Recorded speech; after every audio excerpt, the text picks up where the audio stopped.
Somna amutang imagine tawbiyu. Mui lakyana krik inariba city. Chokthaba naidraba lalol itiki mapam amadi wanglaba skyscrapers building kyana pik thalaba adugumlaba sahar.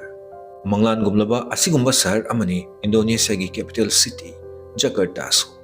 Adubu Jakarta gi fajaraba sahar asigi leinungda matam kyadagi lepa leitana yama chawba khudong thiba amana ngaiduna leire. Tapna Jakarta asi lupsilagni. Somna tariba asi achumbani. Asigumlaba Indonesia gi mega city ama oiriba Jakarta asi tapna lepa leitana leinungda utharakli amati masina mafam asida leiba myoi kyada problem kya amsu thokanle. Topic asida based tawa video ama Daily Dose Manipur na mayang damakta puduna lakchali. Ngasigi video asida karigidamakta Indonesia gi capital asi honggadawriba. Kari marangmidamak Jakarta city asi isingda lupkigadawriba amadi karamba mafamda ANOUBA Indonesia gi capital oigadawriba amadi kamdawna haibana chingba yamna interesting oigadawraba maram kya amasu puduna lakchali. Channel asida nauna lakpiriba viewers singna channel asibu support tawbiduna subscribe button da click amamtang tawbiraba amadi bell icon da hit tawbiduna asigumlaba interesting oiraba video kya ama lepa leitana amok ꯑꯩꯈꯣꯏꯒꯤ ꯚꯤꯗꯤꯑꯣꯒꯤ ꯃꯥꯏꯀꯩꯔꯣꯝꯗ ꯄꯥꯡꯂꯁꯤ꯫ ꯖꯀꯔꯇꯥ ꯑꯁꯤ ꯃꯤꯑꯣꯏ 10 million ꯍꯦꯟꯕꯅ ꯂꯩꯅꯔꯤꯕ city ꯑꯃꯅꯤ ꯑꯗꯨꯒ ꯃꯐꯝ ꯑꯁꯤꯒꯤ greater metropolitan ꯑꯦꯔꯤꯌꯥꯗꯅ ꯍꯥꯏꯔꯤꯕ ꯃꯤꯁꯤꯡ ꯑꯁꯤꯒꯤ ꯆꯥꯡꯗꯒꯤ ꯁꯔꯨꯛ 3 ꯍꯦꯟꯅ ꯂꯩ꯫ ꯖꯀꯔꯇꯥ ꯁꯤꯇꯤ ꯑꯁꯤ ꯋꯥꯔꯜꯗ ꯈ꯭ꯋꯥꯏꯗꯒꯤ ꯊꯨꯅ ꯂꯨꯞꯁꯤꯜꯂꯛꯂꯤꯕ ꯁꯤꯇꯤ ꯑꯃꯅꯤ ꯍꯥꯏꯅ ꯄꯥꯅꯔꯤ ꯑꯃꯗꯤ ꯍꯧꯖꯤꯛꯀꯤ ꯂꯨꯞꯁꯤꯜꯂꯛꯂꯤꯕ ꯈꯣꯡꯖꯦꯜ ꯑꯁꯤꯒꯤ ꯃꯇꯨꯡ ꯏꯟꯅꯗꯤ 2050 ꯐꯥꯎꯕꯗ ꯁꯤꯇꯤ ꯑꯁꯤꯒꯤ ꯁꯔꯨꯛ 3 ꯊꯣꯛꯄꯒꯤ ꯑꯃꯗꯤ ꯁꯣꯏꯗꯅ ꯏꯁꯤꯡꯒꯤ ꯃꯅꯨꯡꯗ ꯂꯩꯈ꯭ꯔꯒꯅꯤ ꯍꯥꯏꯅꯁꯨ ꯄꯥꯅꯔꯤ꯫ ꯃꯁꯤꯒꯤ ꯌꯥꯝꯅ ꯆꯥꯎꯕ ꯃꯔꯝꯗꯤ uncontrolled groundwater extraction amati climate change na maram oiraga Java Sea-gi hengalakliba ising imay asini. Mafam asigi nungsit amati groundwater asi yama thina polluted su oire. Sahi khudingi mafam asida sathiriba ising ichaw kya amasu thukli. Mayam sing asi thengnanaba yamlaba $4.5 billion gi paisa su Indonesia gi sarkar na sahi khudingi charging tawri. Somgi wakalda soidina karigidamakta Jakarta asi lupsilaklibano haiduna hanglamkani. Soidina video asina makha chatharakpada khanglakani. Chummi lam amana leimaidigi putharakduna ising manungda lupsilakba haibasi factor kya marum leirangmani hai. Adubu Jakarta gi oina khwaidigi maru oiba lupsilakpagi maramdi leinungdagi ising ka hena lokthokpa asini. Somna amuktang yengbiyu. Jakarta gi population asi chahi kya asida angakpa phang hengalagli amadi isingi demand su asum hengalagi. Demand asibu fangnanaba miyoi kyana groundwater dagi ising lauthoknanaba yamna luraba guha natraga tubewell kya semduna lepalitina ising lauthokpi. Masigi yamna excessive oiba groundwater lauthokpa asina mafam asigi lam kya leinungda utharakpi. Matang asida somna ngaklamba yai. Karigidamakta aikhoina groundwater ka hena lauthokpada mafam adugi lamsing putharaklibano haina.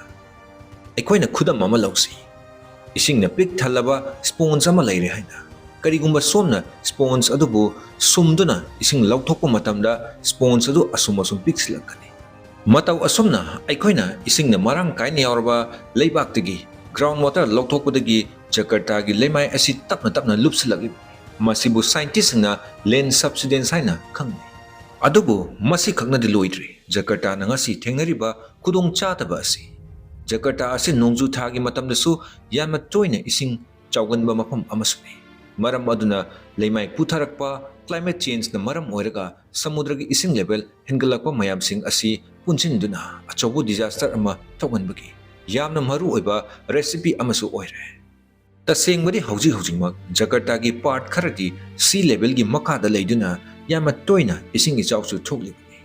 Mayam sing asibu thengnanaba Indonesia gi government na kari thogdang lokalibagi haibdu amok khangminasi. Masigi yamna khudung thiba yaba crisis asibu thengnanaba Indonesian government na yamna fazaba plan ama puduna lakki. Haiba plan ase hek tabada kitang thazaba watpasuya. Indonesia gi capital asibu hongba haibasi natana crisis asibu solve tawba ngamlaroi khanbadagi. Indonesia gi government na plan asi yamna thauna leina miyamgi mangda thamki. Masi achumba wafamni.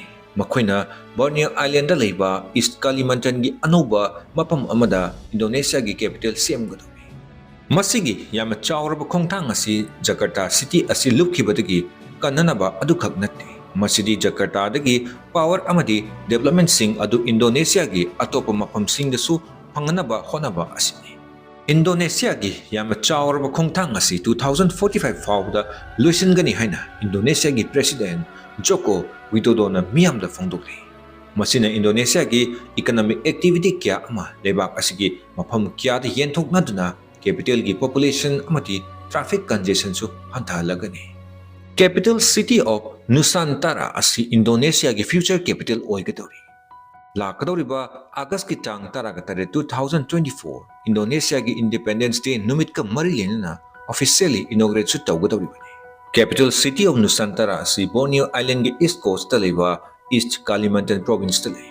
City asi chawrakna 2,560 square kilometer oigani amati fajaraba chingsa forest amadi natural bay amasu leikani. City asigi construction asi July 2022 dagi haukrabani. Ahanba phase asi government central area zone haina khangari amadi masida government offices school amadi hospital su yauri. Haiba project asi punna $35 billion changna phase mangada sagadawribani. Project asiga marilena Indonesian government na Nioi 1.9 million 2045 fawda Nusantara da locate tawgani haina aim su tawribani. Adubu karigumba Indonesia gi capital asi Jakarta dagi chatkrabagi matungda Jakarta da kari oyokba nadragana mapam asi abandon tawragadra tasengnamak masimakti tawroi mahausa gumna Jakarta asi Indonesia gi yamna maru oiba economic amadi cultural hub ama oiduna leigani. Adupu mapam asigi population amadi city asida development gi pressure adumadi hanthalagani. Masina city asina lupsilakwa amadi toina thokpa ising ichawgi problem adumadi thengnabada khara safaragani. Adubu city ama mapum oina pura hongba haibasimadi taraiba thabak amadi oiroidawi. Masida yamna chawba infrastructure project anouba lambi thong amadi achauba maruiba buildings kya darkar leigani. Tasengna masimak oithoknaba hotnabada matam changani mati yamdrabada chahi kundagina kuntraina changmusu yari. Kariguma mai paklagana masina yamna chawba role model ama oiduna malemgi mafam kyada leiba Jakarta gumna khudong chadaba kya mayoknariba asimati khara makai kanba ngamlagani. Matakta panjakriba Jakarta ge experiencing asidagi aikoina kari tamsinba yariba haibatu video asina makha tarpada amok khangwinasi. Aikoina achauba thabak ama paikhatpa matamda sustainable development gi importance adu masina takli. Aikoina kari thokani khandana lepolitan leinungdagi ising chingthokpa amadi puthakhi gedorba lemaida lepolitan building sajinba yabna te haisi.